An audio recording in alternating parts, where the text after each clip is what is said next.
welcome to the March meeting of the Southampton Village Planning Commission. We have 3 items on the agenda tonight. The first item is local laws that the trustees have asked the Planning Commission to review and give a recommendation. The first item, the first local law that's been proposed is a law on flat roofs. It is to code, but I don't think this was the intent of the zoning. So we need to fix this. So, comments? It's just nice to see the building department being proactive and taking initiative and addressing needs very quickly, actually. It's just nice to see them going out and addressing something. So that's great. So, comments from the audience? Yes. And your name, please. Sorry. Michael White. You got to go up there. I'm getting audio. Okay. Come on, Michael. Thank you. Well, we like seeing you up here, Michael. I told you after a couple. It's not a commission meeting without you being here on the podium. Hey, nobody shows up, so. First off, it's not a trick. They've been doing this for 100 years, all right? You just don't notice it. And I'll show you 10 houses in the village. You wouldn't even know it. And the one house that you're talking about, nobody knew about it. And one of the trustees stood there and couldn't even believe it because you can't tell there's a flat roof. And the reason why they're doing this more, because you just lowered the height. So in some spots where you have 30-foot height, right? Now you're gonna put a gable roof like this, okay? Now you're gonna have no room. Your heights of your room are gonna be 5 foot in some of the spots. That's why they're putting a flat roof. You can't even tell. And I think before you give some kind of advice to the board, I think you guys should come out and really look because you can't tell. And I'll bring you to houses and you'll never be able to tell there's a flat roof up there because that's not what's going on. The roof still looks like a gable. You can't see where it's flat. And I know houses that I've seen that I can't even tell that are flat. And then I see them later on, somebody shows you. And I think you're really going to screw up the architecture because I know 3 houses being built in the village now, they're a disaster because they're not tall enough. They look ridiculous. So now you're going to screw up the inside of the house too. And the square footage isn't going to count. You're going to make a lot wider houses now because under 7 feet doesn't count as square footage. So if you're going to go like this, you're going to have a giant mess you're going to start creating. And I think you guys should really look into it before you comment on it because you're going to start a lot of ugly looking houses to be designed now, worse than you've already created now. And I think that's a huge problem. And it's not what people think it is because the trustee that bought this up couldn't even tell. She didn't even know what she was looking at. And I think we should think about it first. Okay. Other comments from the audience? J.D. Singh, a resident of the village. If you go down to East Hampton, they don't allow any of these portions of the roofs to be flat. And I think that they continue to have transactions in real estate. They continue to have homes that are being built. And I think the scale, the size, the neighborhoods look better. And maybe I have a finer eye, but I see the flat roofs. And I think that they make the house bulkier, more massive. And so I really would strongly recommend that we don't allow any. That what they do in East Hampton is it cannot be the highest point in the house, and it really should be used just as a spot where perhaps 2 other roof lines meet. So what we're going to see if we allow 5% or 10%, I think pretty much every house will have a flat section on the top that will be 5 or 10% of the gross floor area, or the size of the building envelope. And I just don't think that style is what we've seen around here. Yes, there are flat roofed houses that were built in the 1890s, a beautiful one along South Main Street. But that house would not be built today in that size and in that configuration. It probably would be twice as large on the lot with a flat roof. So I think we want to really support the village going back and enforcing the code. And I know that over the years, we allowed things to slip and we allowed flat roofs to slip in. I don't think that should continue to happen because we're starting to see a real impact on the design in the village. Thank you. Question, comments? Yeah, I wouldn't eliminate flat roofs. Right. If somebody wants to have a flat roof, Right, they right, can have a flat roof, but yeah. I think we should just, adhere to our intent. Right, whatever right. So let me make two comments. One is, we were, I think, very careful to allow flat roofs. right. On the idea that, there are certainly flat roofs historically in Southampton, but if you have a flat roof, you basically you have the trade that you're allowed to make between height and having the roof flat. Secondly, the reason this came up is because people were calling the building department about the roofs. I was actually there when it happened. I know you don't believe it, but that's okay. I was there when it happened. My block was actually one of the places where people were calling, so I was very aware of it. People thought it was not to code. My guess was that it was to code. No one's saying anyone's doing anything wrong, but clearly that roof has a bulkier aspect than anyone intended when we did the zoning. So if you actually look back at the drawings that were done for that zoning change, they showed two examples. One was a roof with a very small flat roofed area, and the other was just the normal pitch. So I think this is a good compromise. So Can I ask Yeah. Michael a question, Yeah. but just to understand? I mean, you said that because of the height, the architecture doesn't work with the pitched roof, but we're talking about, for example, 20,000 square foot, we're talking about 2 feet less. It's not a drastic reduction. third floor, not second floor. Huh? It's also third floor, not second floor, just to point out. Second floor, yes. Well, no, you have 30 feet, which Right. is more than enough for 2 floors. Right, exactly. This is really what happens in the attic. I'm trying to understand why Right. you say it's Right. really the architect. Right. It's not only that, it's the ARB that has the right to say something anyway. They don't have to allow it, And what I'm saying is, it's not what you think it is. If you have a roof like this, you might have 2 foot of flat roof. That's what they're talking about. They're not talking about a whole flat roof. They're These saying- roofs are like 3 feet, They're 4 saying feet. all greater than 5%. So it's not 2 feet. foot. It's not 2 feet. Yeah. Sure it is. It's gotta be more than 2 feet. If it were 2 feet, this wouldn't apply. Listen, I know nothing, you know everything. No, I no, no, built no, here for no. 30 This- years. this allows I built 5%. 200 houses in my life. Michael. I've seen them all, and you're telling me something that's a bunch of bull, all right? These roofs, you can't even tell because you have gables like this and you have a flat spot. You can't even tell. I mean, instead of, listen, last time we had this discussion, it was about my house, all right? I'm interested. Let's- No one's let's- talking about your let's- house. Let's No, get one listen, of the I'm- examples, find out what Not percentage. about of my the house. roof You is had involved. somebody go in my house, one of the members taking pictures inside my house. did? One of your members, I'm not going to say who, it's on videotape, but I won't get into that. If you want, I'll bring it in. We for you. don't, It's we don't great. look at individual And houses. measuring my house, okay, whatever. Are you sure you have the right board? We don't look at individual I'm houses. not saying you, I'm saying one of your members on the board was in my house with a mean, tape measure I on didn't videotape. And respond I to went the to the bill- building department with pictures inside my house, but I'm not going to say who. The person's not here, so take a guess. That has who it nothing to is. do with our board. No, because it was something you guys were discussing, all right? But, okay, it didn't happen, but you know what? You have a TV, and I'll bring the video, and you can tell me.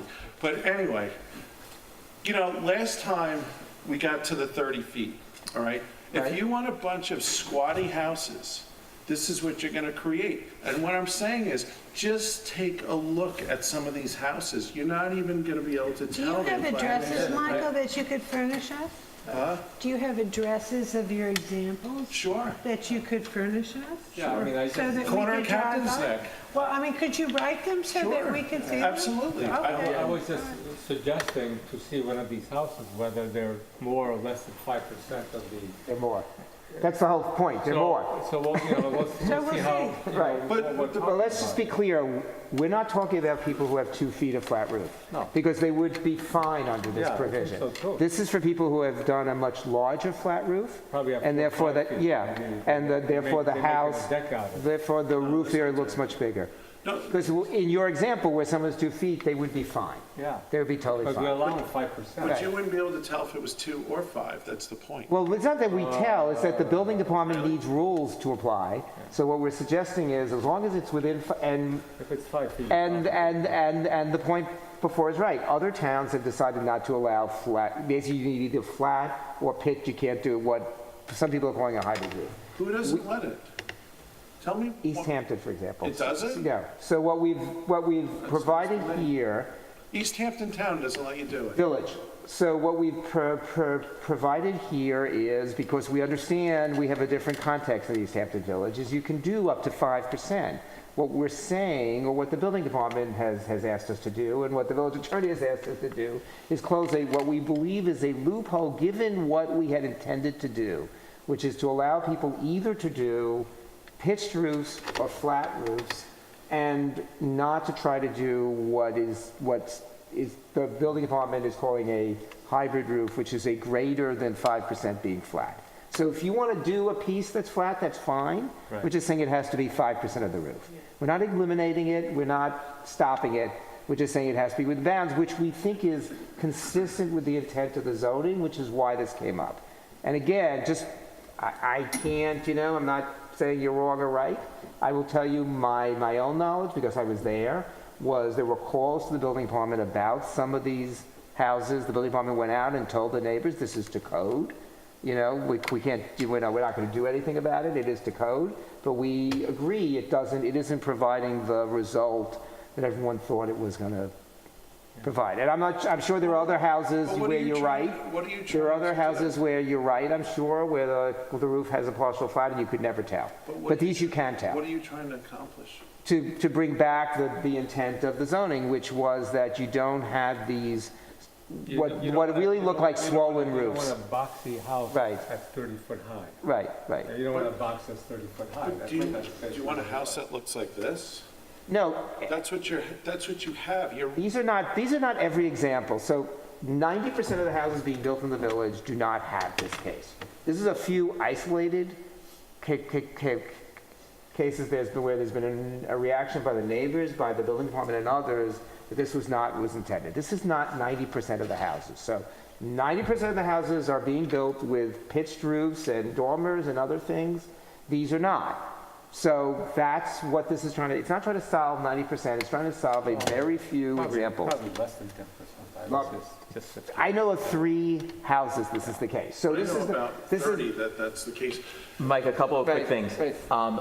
First, as Laura said, it'd actually be very helpful for us as a commission get you one. to see some addresses, and even better, if you have some examples with photography. If you can just go out and snap a couple photos on your iPhone or Samsung and show it to us.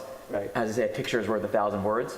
So that'd be excellent to kind of see those so we can examine that. have the addresses. And then the second thing I would just point out is that there's a public hearing for the Board of Trustees as well. That should be on March 26th. Right. And so our job here is to kind of take your thoughts, our audience's thoughts, the community's thoughts, summarize them, and then discuss that with the board, Right. and then present to them kind of what the general consensus is. Right. But really, I think it'd be even more helpful Right. if you actually went to that specific meeting and told them these exact same thoughts, and if you actually brought those pictures and examples, that'd be even more effective.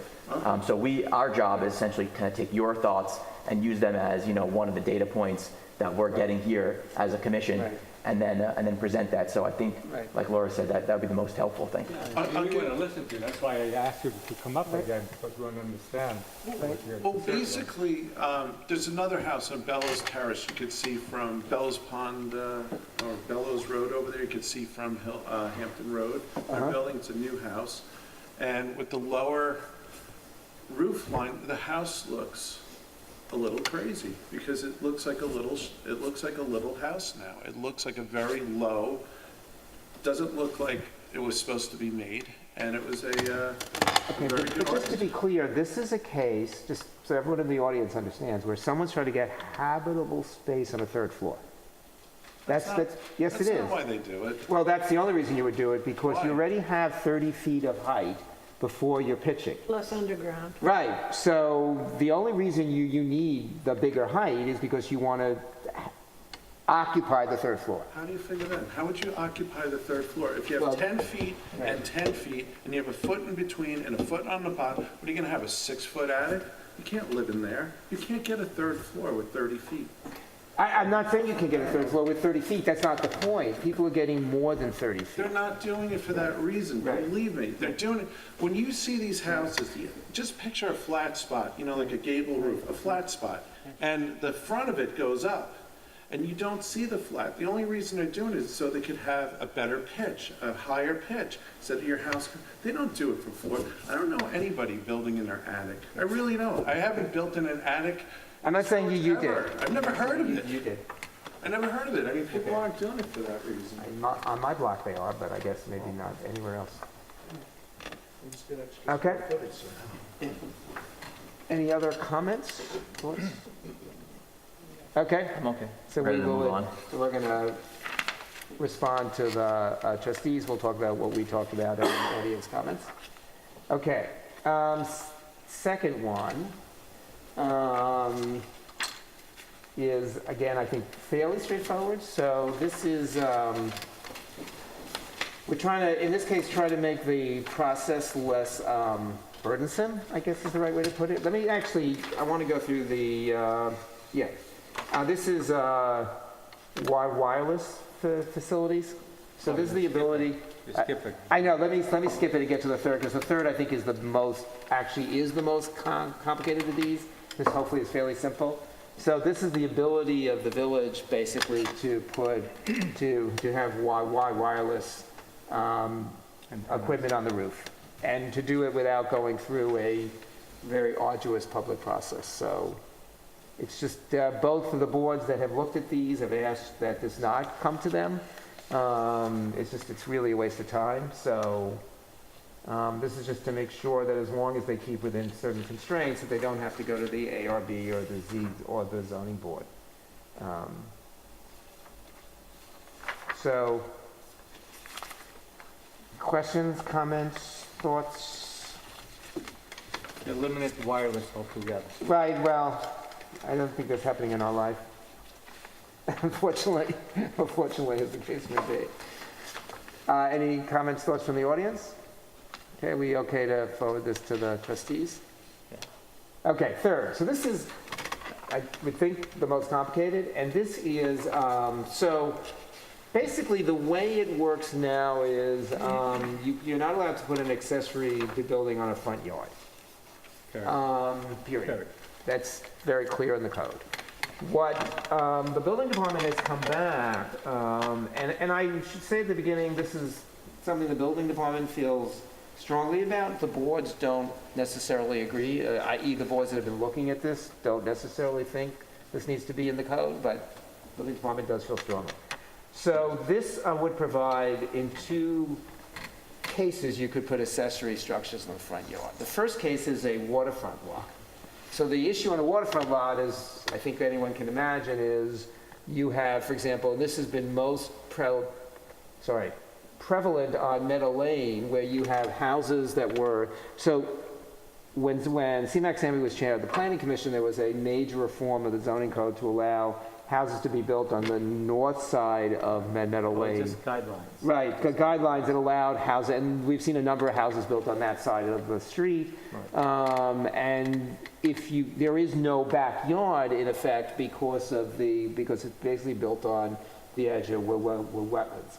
So every one of those houses has had to come back to the ZCBA to get a waiver to put accessory structures in the front. How many houses are we talking about? I don't know. That's a good question. I know it's many, but I can't tell you it's 5 or 30. More than 20? I don't know. That's Right. So that's one case. The second case, which I think is a little more complicated, is if you have a house on a corner lot, in effect, under zoning, it is 2 front yards. Yeah. And in that case, the house has to go to the ZBA for a accessory structure. And that's a good, Picking your yard. right, and that's a good part, actually, of the ZBA's agenda, is looking at these cases and coming up with Because resolutions. they come up with not just placement, because Right. Placement, architecture, visibility. number of issues. landscaping, Right. all of it, they do the whole Right. thing. Correct. Where if it's in the code, Right, and it just addresses a right, structure, right. then there's no impetus Right. to add maybe the landscaping. Correct. So this has been this has not actually most of the time been an issue about a garage. It's been an issue about pools and tennis courts. That's really the issue has been. So this is a case where the building department believes it would be more efficient for the village to allow these to be placed, to allow one of the yards to be treated as a front yard. But the ZBA, particularly on the second example, the corner lots, believes that their review is still necessary. I agree with So that's the background, I can tell you. So thoughts on the commission first? Personally, I think this is a needed Uh-huh. reform. I mean, Right. because it is a certain hardship for Right. people with these type of lots. And I think if you put it in the code, I mean, if you have a corner lot, you're gonna have to use, one side is gonna be the front, and usually when they have, the way the houses are built, they don't really have that much space in the back. So Right, they're gonna have to correct. use the side yard to put the accessory. Uh-huh. And I think to have to go to the ZBA for that Right. is unnecessary, it just makes sense. I'll make a further suggestion, I think flag lots could even allow, let's say, a garage in what is considered the front yard. I have it in my house, it works perfect, because then the pole can go straight to the garage, instead of trying to figure out a way, because with the flag lot, Right. you also have less of a backyard, and you have hardly any side yards at all. Right. So I would even add that suggestion, if they don't find. Right. But I went to the ZBA and it was approved in my case, because Right. it makes perfect sense. Right. I'm going to stay with the ZBA should decide this, and neighbors, and because of that, because of the seeking of variance from the ZBA, the neighbors get an input. Right. And so, which I think is critical to this kind of situation. Right. So if it's in black and white in the code, Right. there's no, Right. so I'm going to stick with having the ZBA decide these cases. Okay. Yeah, I would agree with that. I mean, that's why the ZBA is there in the first place. I mean, they're the experts on this topic, and so if they believe that it needs to be reviewed by the respective Right. board, then I think they should, and the neighbors' input is extremely important Yeah, and they here. address all of the issues. And they sound, I mean, they're very understanding, Right, so, Comments from the audience? Michael? Okay, so I guess let me just make some comments. One is, this did come to us before, as Yes. some of you may remember. What we said last time was we were sympathetic with the issue on waterfront lots, because it's just impossible to comply. But that we thought the corner lot issue was more problematic, and if you really wanted to put something in the code, you should do a study of how to do it, that just giving the building department the blanket ability to approve something for a corner lot seems to be going against the intent. Well, I'm curious, because you say the building on the north side of Menlo Lane is considered waterfront? Yeah, those are waterfront lots. The north Yeah, side? you got the wetlands in there. Yeah, the north side, I think I have my north-south, right? Well, I'm talking about, I'm sorry, I apologize, past Halsey Neck Lane. Sorry, past Halsey Neck Lane. So so yeah. you're talking about on the bay? Yeah, sorry. Oh, Sorry, okay. I just realized why that was Okay, 'cause I'm confusing. going, Yes, no, yeah. it fronts the street, what? No. There's So water there. basically all those houses have Yeah, been they built. shouldn't be there anyway. Well, it's a question. But most of those houses have been built since the change in the I zoning. got it. And there is no backyard, basically. No, there's Right. water, Right, wetland. right. But when they ask, Right. or when they think about putting in a pool Right, or a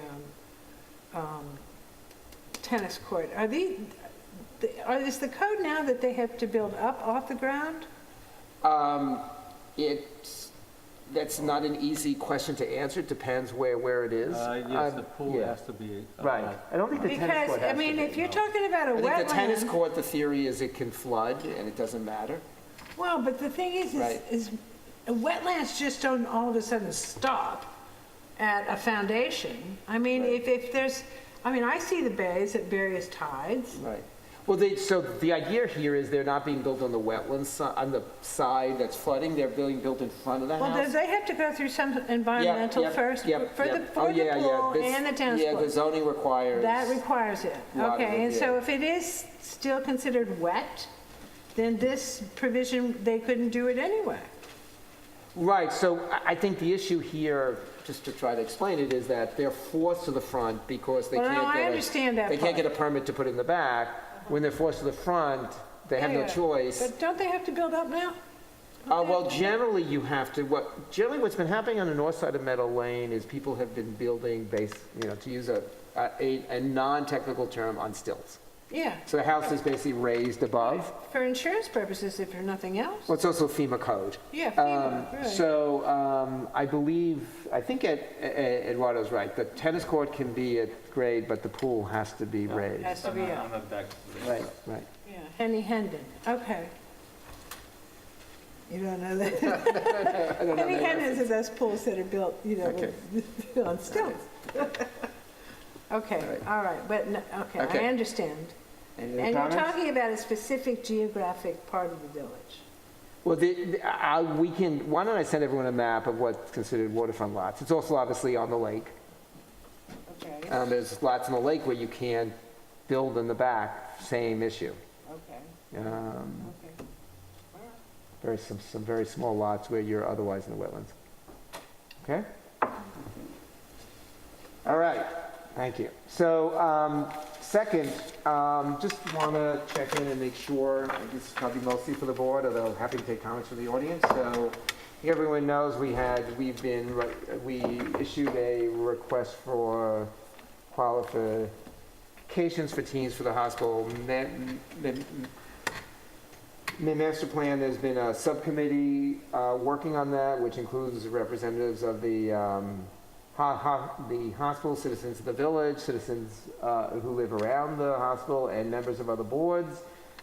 We got 7 proposals. We did a short list of 3. We interviewed them on a Friday afternoon. Very helpful. They all came. And there's a scoring sheet that I sent around twice, I guess, once by Eldon, once by me, just to make sure everyone has it. I can give it to anyone who didn't get it. And I just want to make sure that, and so what the scoring sheet basically had one firm, which was the joint venture, James Lima Planning and FX Collaborative, which we thought had a higher score than the others. Just want to make sure everyone's in agreement with that. Of course, it's going to go to the trustees. They're going to be asked to come and present to the trustees. But I just want to make sure everyone in the commission's agreeable. Yeah. Okay?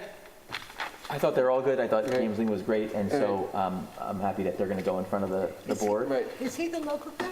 No, Not really. so-called or? Right, right. One with the beard. Yeah. I wasn't there, Eduardo, so Right, right. I'm just trying to, the first introduction. I think BHC is the firm you're thinking of. They were Probably. they're a Long Island firm, but the Yeah. VHB, not BHC, but VHB is a firm that is on two of the teams, including the James Lima team, and they're a Long Island firm. Yeah, VHC, VHB. VHB. Yeah, there's VHB and I know, and Okay, BHC. All right, I know. all right. I see, okay, I People got they you. should be more creative in their names. Well, y'all decided, that's cool. Okay, so, third item. So we've been talking for a long time about drainage and the lake and some of the conditions in the village center. Just to go back, and hopefully not bore everyone, but just to go back to the process we've gone through. So when we first started talking about these issues, which I think is, believe it or not, around 10 years ago now, the trustees asked us to first resolve the zoning issues in the village center. And then after that was done, to look at sewers and drainage. So the village center master plan was done over an almost 5-year period. That was passed. That's now part of the code. After that, about four years ago, I think, there was a study done by H2M of the potential sewer district in the village. This was following up on studies that Chris Gobler had done, both on behalf of the Lake Agawam Association and behalf of the village, looking at conditions in the lake, and others had done. There was a proposal put forward by the village to create a sewer district that would include, that would be for the village center. At the same time, the village has also been making some efforts to address drainage issues, and has done a number of catch basins both on North Sea Road, Windmill Lane, and more recently got funding from CPF to do it on Jones Lane. A number of things happened. Number one, that sewer district proposal did not go forward. There was a lot of concern about the cost that would be borne by the property owners in the village center. There was a lot of controversy, I would say, about what the causes were of the issues in the lake, and whether or not this was the right way to address it. There was feeling among some that we were overstating the concerns about the village center and its long-term viability. This is 4 to 5 years ago, before what some of us call the retail apocalypse. I think there was also a feeling that the technology that was being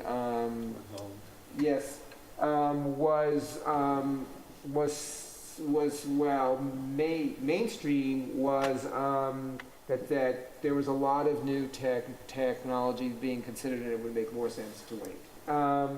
Since then, interestingly enough, one of the people who were almost as a regular attendee of our meetings at the time as Michael White is now, was the woman who became mayor of West Hampton Beach, who listened to all this and thought, we really should be doing this. And they actually have gone forward, put together a sewer proposal, and have got it mostly publicly funded. And this is one of the claims H2M was making at the time that I think many people believed was not accurate. But actually they got significant money, part of which certainly H2M had no idea at the time, because CPF has now been changed, they were able to get significant CPF funds. So the mayor has asked us, and in the meanwhile, the lake has continued to deteriorate, and really at a faster pace. So, and other lakes in the village are beginning to participate, or other fresh water ponds. So, two things have happened. The mayor and trustees have now officially asked us to re-engage on this issue and really come forward, hopefully at the end of a process, with a recommendation for the trustees on what should be done. And secondly, the homeowners around Lake Agawam have reorganized into the Lake Agawam Association, and I think in a way that was not the case 4 years ago, would like to be part of the answer to the lake. So we have some people in the audience who are very knowledgeable about this issue. Jesse, on our behalf, has been looking at this issue. So Jesse, maybe you want to start, and then we can have a discussion. Okay, well, that's a good intro on this. And so I wanted to kind of highlight a couple things. So basically, there's the 2017 update by Stony Brook and Dr. Gobler to the 2009 study that was done, that kind of we've built our matrix on. And for those in the audience that haven't received it, maybe we have it here, but maybe we should even publish this somewhere. Yep, we can put it on the village website. So there's two kind of distinct issues. So wastewater from the downtown commercial center, according to the 2017 update, is responsible for 20% of the nitrogen loading and other types of pollution into the lake. And so that's one issue there, and then it's a separate conversation, which is also, would that be helpful for the just increased viability and vibrancy of our Southampton village? And many people have cited Sag Harbor as an example of what happens if you do have a sewer. But I wanted to, again, focus on kind of the percentages of what's causing what, because I think sometimes we lose focus. And the largest nitrogen loader, the largest polluter, comes from wastewater from homes, according to that specific study. And in that study, they actually say 49% is actually wastewater, sewage, human waste coming from homes. And that's more than double what's coming from our downtown area. So that's actually an area that we need to really focus on. The state, county, and town do have funding to actually help subsidize the costs of including new innovative alternative systems. So I think that as a village, we should really be maybe doing a better job actually promoting that to our village residents, so that our village residents can actually go get that funding before it's used up by other parts of the county and other parts of the state, because that money will go fast, and so we need to make sure that our residents are getting access to that money. After all, we're paying a good fair share of taxes that are going into that funding source. So we should be trying our best to go get that money. But and then in addition, 8% is due to lawn fertilizers, especially lawn fertilizers that are adjacent to the lake. And then 4% is runoff, which we actually are doing a good job attacking. And Gary's done a great job actually going to CPF and getting funding there. We can continue to push that. And then again, 14% is sediment flux at the bottom of the lake, and that's actually something that should be addressed, but it should be addressed after we take care of the other 86%. So what I'd like to propose, separate from the discussion around any potential sewer district, is we really have to go talk to not only the Lake Agawam homeowners, but also homeowners across the village. And it was good that we have this new legislation saying that any new construction will require a new innovative alternative system. But it might be time for two things. First, it might be time to propose some type of legislation where we actually mandate or either mandate or help promote or help facilitate some type of change for the wastewater treatment. After all, we've got an amazing lake. We've got, which should be the heart of our community, and we continue to have homeowners from across the village, but specifically those on the lake, basically putting their waste into the lake. Right.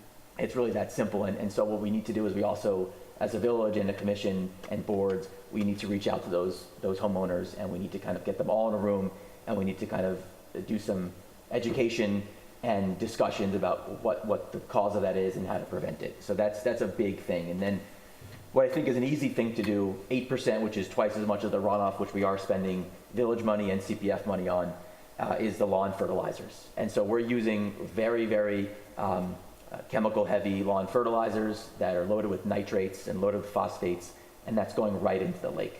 And that is something that could be easily addressed. I know the Garden Club of America, which is a very prestigious organization, has a list of more acceptable fertilizers. And I think that it's time, at least on this specific issue, where we propose, and as a commission, which should go to the board, we propose some type of legislation that will essentially either provide some guidelines for what appropriate fertilizers will be that won't harm the lake as much, or we do something to really eliminate the use of these very, very nitrate, phosphate heavy fertilizers. That would be so easy to do. Of course, the consequences may be slightly less green lawns, but well, we have a green lake. And if you would actually listen to those from the Garden Club of America, for example, and we should reach out to that organization as well to help educate us on what the best fertilizers are and the best way to actually maintain your lawns. It might be quite possible to have green lawns and not be using some of these fertilizers, because that's 8% of the problem right there. Could be stopped, and it could be stopped by the end of this summer if we actually address that issue. And then, like I said, we are doing a really good job on the runoff. We can continue to push that, And then again, we've got the wastewater from the homes and the wastewater from Main Street. So those are that's the overview. So I'd love to kind of think about what we can do as a commission to basically create some legislation so that we could just start somewhere, because we have so much to attack. Right. So I will Yep. kind of pass that along. Right. I know also, no one is obligated to get up and speak, but I asked Nick Right. Colombo to join us, who has a great knowledge on the environment. And I asked David Mayer, who is running for town trustee, which is responsible for the town waterways. I would love for all candidates who are running for town trustee to come to our meetings, but David is here as well. And again, if you can let your colleagues know that are also running to please join us as well. Do you want to make any comments? Sure. Nick Colombo, Southampton Village. I don't really have anything prepared. I came tonight really more to listen. I would like to say, though, that I think it's well past time to act on this issue. And I think given some of the supports that are in place that Jesse mentioned, financial supports are really available to us, and that not to access them is borderline negligent at this point. We really need to move. Others in the area are, as you mentioned, West Hampton Beach Village, and I think it's time for Southampton to move forward on this. And I'm interested to see what this commission is going to recommend along those lines. Thank you. Other comments from the audience? Absolutely. Yeah. David Mayer, Hampton Bays. A few things. First off, Jesse, I agree with a lot of your sentiment there. A couple things. I always like to follow the money. I think following the money is the best thing. So for the residents that live around Agawam Lake, maybe they should just take a look at what's happening to the property values. These are just some quick Zillow reports I put out. They're all dropping. They're dropping precipitously. Nobody wants to spend $15 million to live on a polluted lake. Those are the facts. That's the reality. People don't want to do that. And you're seeing property values drop because that lake is polluted. It's bottom line. You can't let your dogs run on the lawn because if they drink the water, they're going to die. What kind of vacation home is that? We have to start understanding that our ecosystem is a service. It's an asset to this town. And if we let this happen to the rest of the town, nobody's going to want to come out here in summer. Which is interesting because all these septic tanks, this is a great little article by 27 East, by J.D. Allen. He was the journalist that wrote this. I believe in good quality journalism, and they're doing it. Nobody's taking advantage of these septic systems. Yeah. They're free. They're free. They're supported by tax dollars. So I feel like maybe if the town isn't going to do something, maybe some form of social movement might be in order. Now, obviously, you're saying homeowners are getting together. Hopefully, they're aware of this. This could be done right now on all these properties, and that would cut down tremendously the amount of nitrogen and eutrophication of this lake. But phosphorus is also a major issue here. So you also have to worry about geese. Geese that are constantly on this lake, their excrement is polluting this lake as well. So you need wildlife management involved here as well.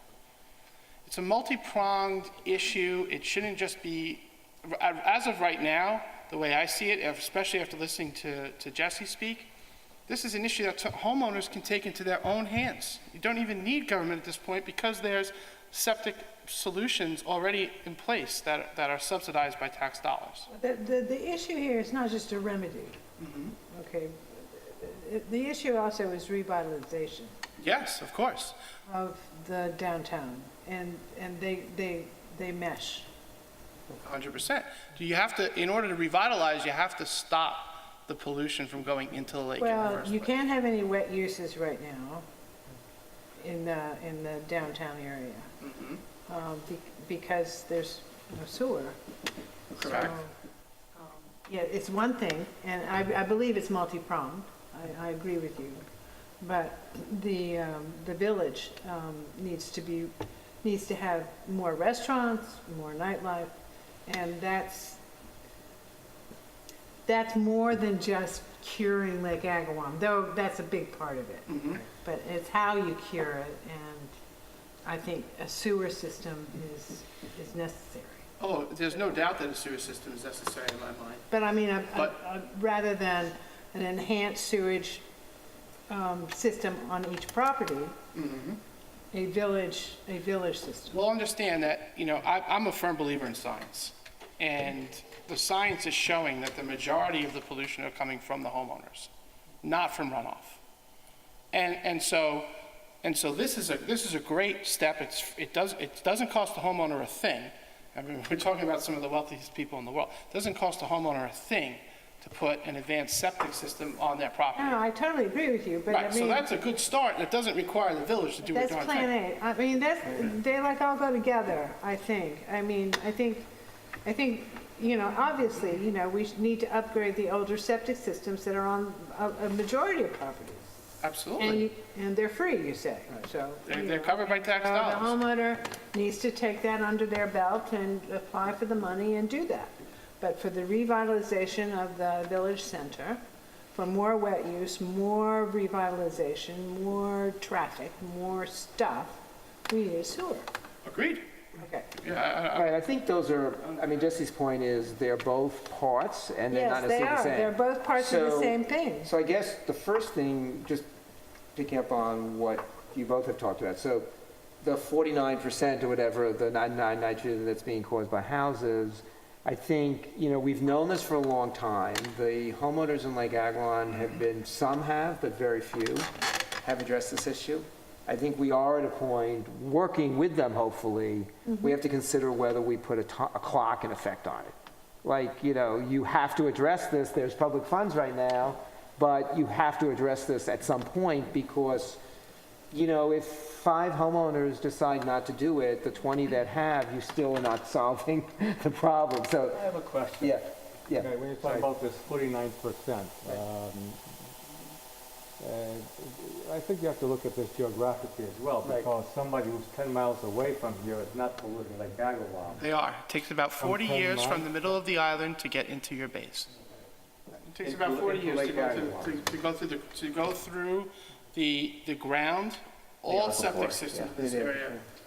It takes about 40 years to go through. So They all eventually, end up in even that where Lake I live Not in just the Lake Agawam. They might end up in Old Town Pond. They might end up in, Right. They'll end up in land in the somewhere. bay, they'll end up somewhere. So Nitrates are in your cesspool, okay. Right, the issue is that, the geography of this village is, or the east end, I should say, sorry, is drainage runs north to south.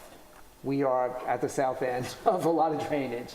And also, most of the village is at it's basically an impacted area. So if you were starting brand new, and we're not, we're 400 years old or whatever we are, you would never be allowed to build the way we build, because the state doesn't allow it anymore. But we're 400 years old, so it's not going to unhappen.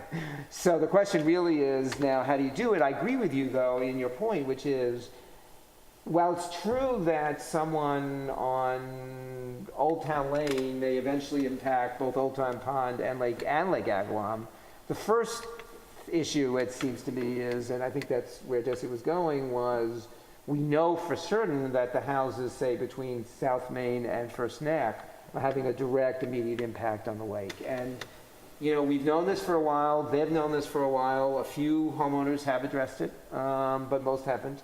And we are at a point where I think you're both saying, and I would strongly second it, we really need to do something at this point because we've been talking for so many years and the lake's really getting worse, right? It's not. But the first step is going to be the village center. But Well, I think they're both. the village center, it's Right. practically on the water table too. Right. Especially Jobs Lane. So Right, if we're right. talking about impact, that's probably where the greatest impact is coming from, and that's why we're talking Well, about the sewer. as we just said, that's 20%. But actually, I think the first step is actually going to be the homes because that's 49%. And it's all in unison really. But Right. so maybe I shouldn't say one step, two step. It's all together. Yeah, it's all in it has to unison. be done in unison. Yeah. It has to be done together. agree. And real quick, the idea that building a septic system today in fear that maybe tomorrow would be obsolete It's like me saying I won't buy a computer or a new cell phone because in 6 months it's going to be obsolete. I need a device in the meantime to get me through. We need a septic system to get us through. And it's only going to be worse 10 years from now. It's not going to get any better unless we act. So, thank you very much. Yes? David. And I have some to address the downtown too. Last time that you guys were thinking of doing the sewer, I was against it because if you're saying that Lake Agawam homes are the problem and you don't have the sewer running to the homes, what's the sense of doing it? And if you think you're going to do it and get wet uses and somebody to fill them, it's not going to happen. In fact, the school just announced that they think we're going to have a drop of 20% in the school population. So nobody's going to be able to support these restaurants, and they can't do it. We have vacant wet uses right now that you can rent, you know, but who's going to go to them? You know, we passed the affordable housing milestone 20 years ago when we should have been doing it, and now we're trying to do something and catch up, and it's not going to happen. There's no land for it. There's no appetite for it. We just saw it over at the old church on County Road 39. There's been some pushback. Hundreds of people are against it. So, you know, we talk about this, and I've said this at these meetings, and you guys tell me, well, you know, people want it. No, they don't want it. I want it, but nobody, a lot of people don't want affordable housing. That's the truth. You know, and as far as Lake Agawam, you know, you got to put together a plan. First, I think you have to dredge it at some point because you're never going to get that stuff out of there. You got to think of some kind of canal, maybe 5 foot wide, to the ocean that you could open a gate and empty it into the ocean like every other lake on the East Coast that has pollution. You can't let stagnant water sit there. And to say 4% of the pollution is from runoff, that's ridiculous. You go over to that lake when it's raining, there's literally millions of gallons coming into that lake, right on Pond Drive. It's filling the lake up. And that's why the pollution is so bad right now, because we've had so much rain, there's so much runoff. And, you know, if you live, like Ed said, 5 miles away, your septic's not going into that lake. In fact, I'm an installer. Michael, do you mind if I interrupt you for a moment? That actually might highlight, so you made a good point, because it seems, right, 4% runoff, that's what the study says. One would think that it's got to be more considering everything that's getting runoff into the lake. But if you look at it from the other point of view, perhaps that highlights how severe our wastewater problem is. If you see all that runoff going into the lake, right. And based upon this science that Stony Brook and Dr. Gobler are using, and it's my understanding, I could be totally wrong here, but I understand that they isolate some of the nitrogen isotopes using specific half-lives, and then based upon those half-lives, they're able to determine where the nitrogen is coming from, because based upon those isotopes. So if that's what they're saying based upon this type of research, then it's only 4%. To me, I agree with you. There's a ton of runoff going to the lake, but I think that actually you can use that same statement to highlight how severe our wastewater problem is. Because if it's only 4%, then wow, 49% from homes and 20% from the downtown area. That's 69% of the problem when runoff is just a fraction of that. So you could have any point of view there. I don't believe that study, because if you go to the Suffolk County Health Department, I go there weekly. I asked them, I said, what cases do you have of home systems polluting groundwater? On a regular, 20-foot to ground. They said there is none. There's no cases. Your cesspool, if you live in Bridgehampton, there's no cases of polluted water from that. It's from the farm fields. It's the nitrates coming off the fields. There's not one case. And they said, if you could find one, bring it to us. And they said, everybody comes in here and they want the data for that. And they said, there is none. But I will tell you as an installer, I bet you most of those houses on Lake Agawam, the pools, not the septic tanks, are in the water. Because when the groundwater comes up, it sucks everything out of the pool and right into the groundwater. And that's what's happening over there. And I have a house over on Lee Avenue. It's doing the same thing. You see the flood that goes on at Lee Avenue. So I called the village today. This has been going on for 20 years. And they said, why did you build a house there? Like, this is the response they get, but they don't understand. When that road floods and the tide goes down, it gets sucked into Hetty Creek. So it's polluting Hetty Creek. And they think that, putting dry wells into groundwater is helping. It's not. It's sucking it right back into the bay. And, you know, I'm a builder, but I'm also a person that likes the environment. I also like living here. I like seeing clean bays. And it makes me sick to my stomach every time that road floods because I know where it's going. And it's happening all over the place. And sticking these cesspools and dry wells into low areas, it's making the problem even worse. And, you know, they should mandate those people to do the systems over there in Lake Agawam, or at least tell them. I think most of them don't even know, you know, what they're doing exactly to the environment. I'm going to tell you something that you've probably never heard in the last decade of coming to meetings. You're not wrong. I agree with you on some of that. So, I mean, I just think there should be a plan because, you know, and I'm not saying, because they ask you, they send it to you, and you guys send them something, and they don't act on it. But I think there should be like a 3-part plan, like something to evacuate the water, something to dredge, and, you know, the septic systems, you know? That's my idea. When we had H2M come, did we have other companies come as well? We did. I mean, I think one thought perhaps is to the extent that we look long-term at some sort of system for the village, that we look at it with an engineer who's not tied to a company that's going to be making the money off of what we choose, so that people don't feel, I think a lot of people at the time had the perception that it was a, you know, biased study because it was someone who had an economic stake in what happened. One of the reasons we turned to Chris, obviously, is he doesn't really have an economic stake in what happens. He's trying to report the science. So I think one thought going forward is, to the extent we look at that, at something like that again, we bring in an engineer who's not then going to build or be involved with the plant or the system or whatever we do, so that people don't feel like there's some other agenda. And part of the problem we had last time is we had people in the audience who also had an agenda. So they had alternate systems they were trying to sell.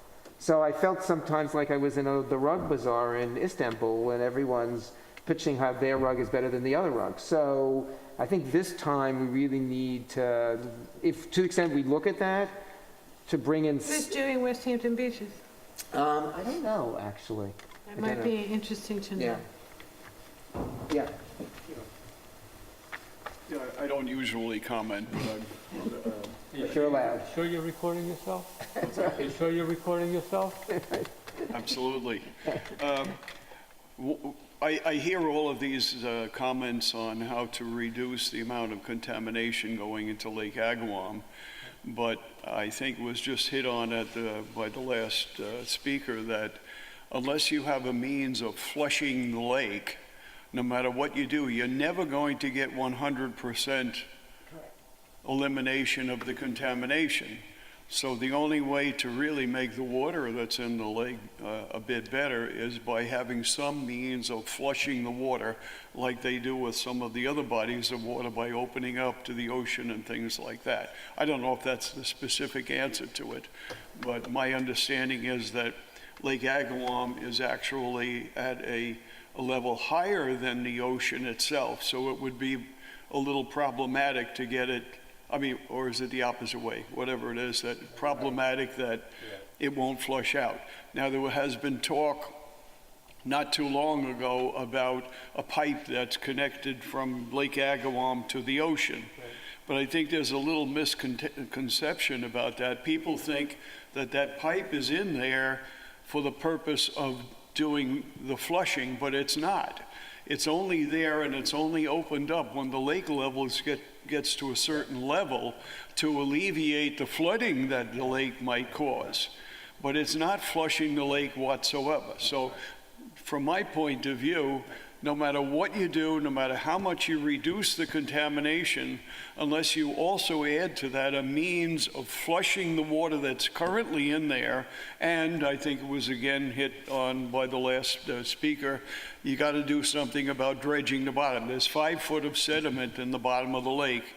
That's also, now it may be not adding as much to it because it's sitting there and it's kind of stagnant. It's not really adding as much to the contamination of the lake, but nevertheless, it is a certain amount of contamination that's there. So I think whatever you do, you've got to do something about figuring out a proposal to either open it up or bring some pipes in to bring fresh water into the lake, to flush it back out into the ocean, whatever you happen to do. But I think that should be part of the proposal too, and part of your consideration. Down the bathing for Just a real quick thing. It's a freshwater lake. Right. So if you bring salt water in, you're Correct, going to correct. kill all the species that are in the lake, and that's a concern. I do agree with you, though, that there's an issue of getting rid of that wastewater. It would require permits from the state in order to do that, and right now, they're not going to be so inclined to do so because you've got Gin Lane and you have that Gin Beach right there, and nobody wants to swim in that. And so an open pipe that's constantly there would be an issue. So take that in consideration. As far as the dredging goes as well, you have to be very careful in how you go about dredging because again, that can actually be released into the air. So you have aerators right now in Lake Agawam, and if you're dredging and you're mucking that all up, then everyone could be breathing in those harmful chemicals as well. So it's just another complication to this issue. I would also comment that dredging is extraordinarily expensive. The village has some estimates. It's more than the village budget to dredge the lake, so it's probably something that has to happen at some point, but it's not a short-term answer because it's extraordinary, and it is very complicated. What is interesting, and I think Chris pointed this out in one of the studies he wrote, is there's often been a surprise that when you clean up a water resource, its ability to basically replenish itself. I'm not sure that's the right term, but the Hudson is the classic case of where people thought that a lot of money was being wasted in the cleanup, and then actually the river has really been able to clean up as it was getting better. Now the PCBs were a different case. Luckily, we don't have that type of issue, but we are right now the most polluted freshwater lake in New York State, which is not a matter of pride. So I just want to go back to what you talked about, what Jesse talked about, which I think is the most important thing, which is to come up with a plan that addresses all of the causes than just one of them. Because I think one of the things that I think the public wants to hear, and the mayor's concern is that we come up with something that addresses most of the issues in the lake, not just one of them. So that we come forward and say, this is how at least 86% of the lake causes are going to be addressed. And so it's both the houses and the village center and the lawns and all of that in one plan rather than saying we're going to do this and then get to the next one, because I think there's a real feeling that the public's really wondering then why are we paying all this money if it's not solving, quote unquote. Yeah. And that was part of the reaction to the sewer. You're only solving 20% or whatever of the issue. Why do you want to spend all that money and only solve 20%? So I think whatever we come up with is a plan that addresses the whole things. And also, to the extent we ask Lake Agawam homeowners, for example, to dig into their pockets, whether they be wealthy or not, my experience is people have the same reactions to digging in their pockets. Wealth doesn't change your attitude. Maybe it makes it worse. In my experience, is they're going to have to feel, well, if I'm digging into my pockets, that others are also, and ultimately, I'm going to be looking at a different water resource than I am now. Well, the benefit is they have access to correct. to a subsidized program that covers the full Right. cost.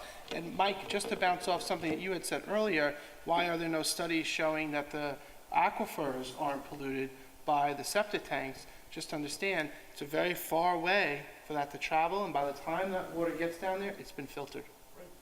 Okay, but that doesn't necessarily happen to local bodies of water. It's not the same type of filtration that's occurring, because horizontally is obviously different than vertically, and the type of sediment that it passes through is very different. And so that's just one of the reasons. So you're telling me that the bays are polluted because of the septic systems right now? Absolutely. I think the Absolutely. It's reason not why- the sole cause, not the sole cause, but it's a contributing factor. I think the bays are polluted right now because we've decided on Dune Road and all these other roads to start closing the cuts up that used to come naturally and just take all the water out. When I was a kid, there used to be cuts everywhere. They break through in Quogue, West Hampton, and they'd suck the bays out and come in with clean water. We don't do that Okay, but- anymore. but Mike- That's part of On Mother that theory, Nature. Georgia Capon should be clean. What's that? On that theory, Georgia Capon should be clean. George Capon's not clean because they're not leaving the cut open all the time and they're not doing it the right way. But if you look at Mecox Bay, it's pretty clean right now. But Michael, remember though, the pollution's still going somewhere.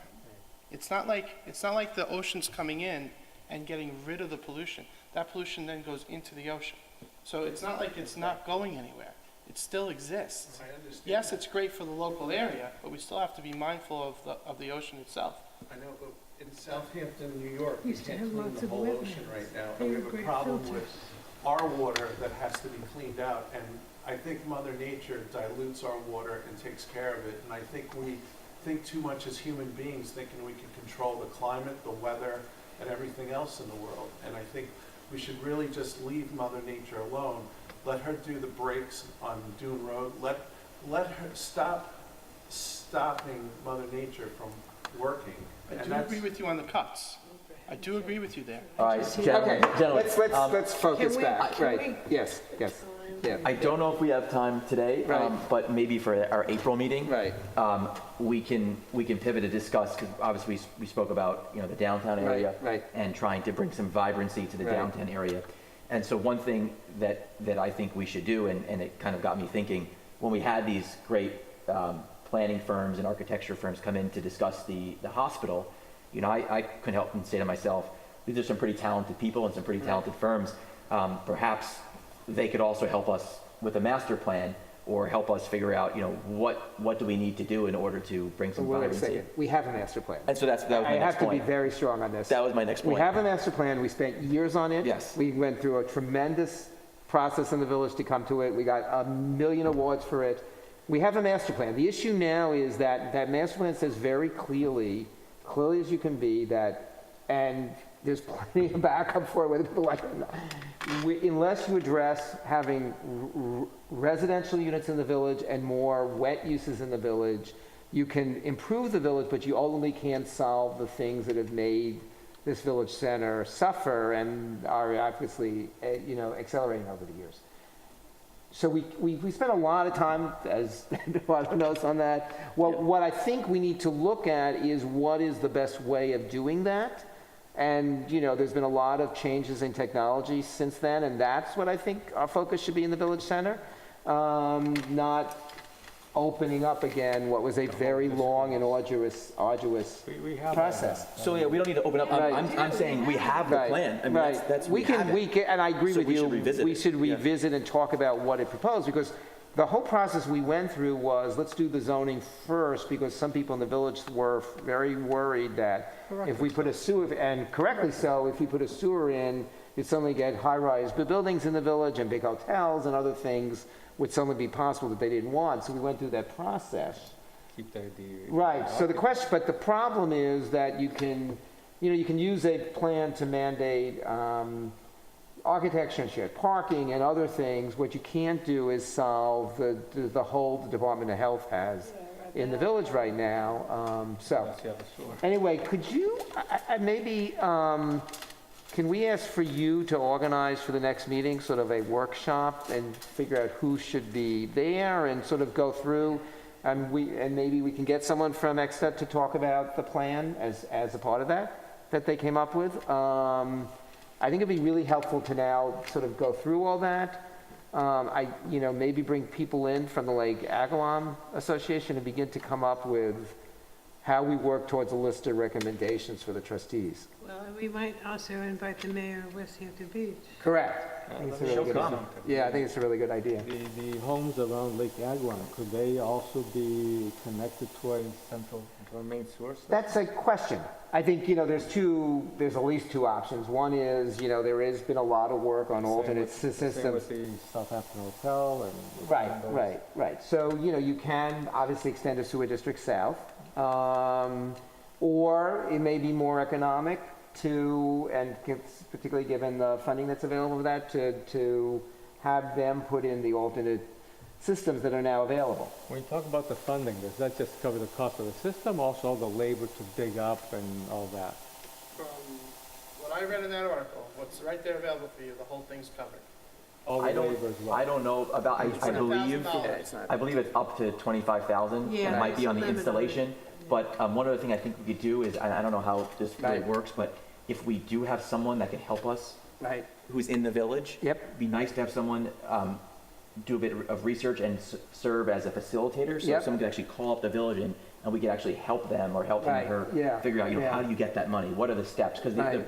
apparently I heard, and this is just hearsay, that the CPF part is actually pretty easy. Right. It's the state part that's a Correct. little more arduous. So we need someone that actually has been through the steps, and Right. maybe there's somebody that could essentially be a liaison Right. to residents in the village to help us figure out how can we get that $25,000. Again, there's 3 different parts of where it's funded.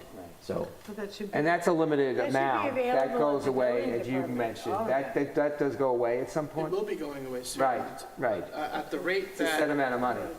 Right. right now, nobody's accessing it, so. Well, But it they should be, will at it some should be point. at the building department for every, Right, it right. has to be anyway, I Right. think. My comment. Yes.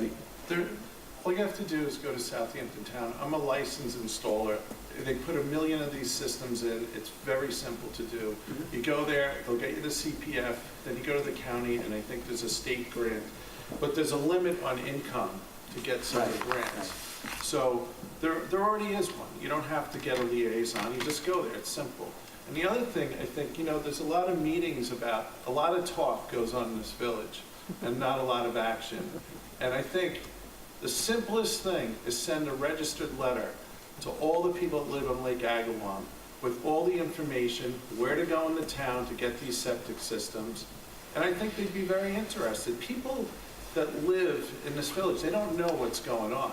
And I'm sure nobody over there knows there's a system, there's something that could help people with their sewage. But, like, usually I'm the only one here, if anybody. So nobody knows what goes on. And I think that it's very important that you get the information out to people, and it would be simple, and a lot of things that you guys are asking for, it already exists. That's true. I think one thing we may want to think about for what maybe the next meeting is having it at a different time so that more of the homeowners could attend. Yeah, Thursday 'cause the nights are next hard to meeting I get won't be here, homeowners. but not that that's important, but We I'm need you just here. gonna. Right. But to have it at a time when homeowners can attend, either on a Friday afternoon or a Saturday or something, Well, because in it's very hard to get the homeowners here on a Well, in Thursday. April, you're butting up against Easter and a lot of them are back by then. Right, correct. That's what I'm thinking. Yeah. So, and I think at a time when they can be here, it's just going to be hard on a Thursday evening to I get think a lot I of think the homeowners. letter to all of those homeowners is a grand idea, with the article. Or an application for the And an septic system. application, there you go. Yeah. I think for them, one of the issues is going to be, for some of them, it's going to be much more money than the 25,000. Probably Because will of be. And where they're they only are, here how for they're 3 built, weeks out and of what the they year connect anyway. to. Yeah, right. But, That system will do for 30,000, will do like 10 bedrooms. right, I'm not saying size, I'm just saying in terms of how their own issues. Okay. Okay. Anything else? Thank you both for Thank attending, you. very helpful. That is the motion to close the meeting. A second? Thanks. Okay.